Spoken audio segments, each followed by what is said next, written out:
Predicting the future is notoriously difficult. Who could have imagined, in the mid-1970s, for example, that by the end of the 20th century, computers would be as common in people's homes as TV sets? In the 1970s, computers were common enough, but only in big business, government departments, and large organizations. These were the so-called mainframe machines. Mainframe computers were very large indeed, often occupying whole air-conditioned rooms, employing full-time technicians, and run on specially written software. Though these large machines still exist, many of their functions have been taken over by small, powerful personal computers, commonly known as PCs. In 1975, a primitive machine called the Altair was launched in the USA. It can properly be described as the first home computer, and it pointed the way to the future. This was followed at the end of the 1970s by a machine called an Apple. In the early 1980s, the computer giant IBM produced the world's first personal computer. This ran on an operating system called DOS, produced by a then small company named Microsoft. The IBM personal computer was widely copied.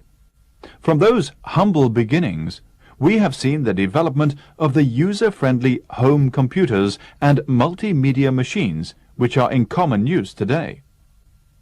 Considering how recent these developments are, it is even more remarkable that as long ago as the 1960s, an Englishman, Leon Bagret, was able to predict some of the uses of computers which we know today. Bagret dismissed the idea that computers would learn to think for themselves and would rule the world, which people liked to believe in those days. Bagret foresaw a time when computers would be small enough to hold in the hand, when they would be capable of providing information about traffic jams and suggesting alternative routes, when they would be used in hospitals to help doctors to diagnose illnesses, when they would relieve office workers and accountants of dull, repetitive clerical work.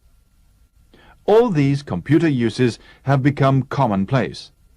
Of course, Leon Bagret could not possibly have foreseen the development of the Internet, the worldwide system that enables us to communicate instantly with anyone in any part of the world by using computers linked to telephone networks. Nor could he have foreseen how we could use the Internet to obtain information on every known subject, so we can read it on a screen in our homes and even print it as well if we want to. Computers have become smaller and smaller, more and more powerful, and cheaper. This is what makes Leon Bagret's predictions particularly remarkable. If he, or someone like him, were alive today, he might be able to tell us what to expect in the next 50 years.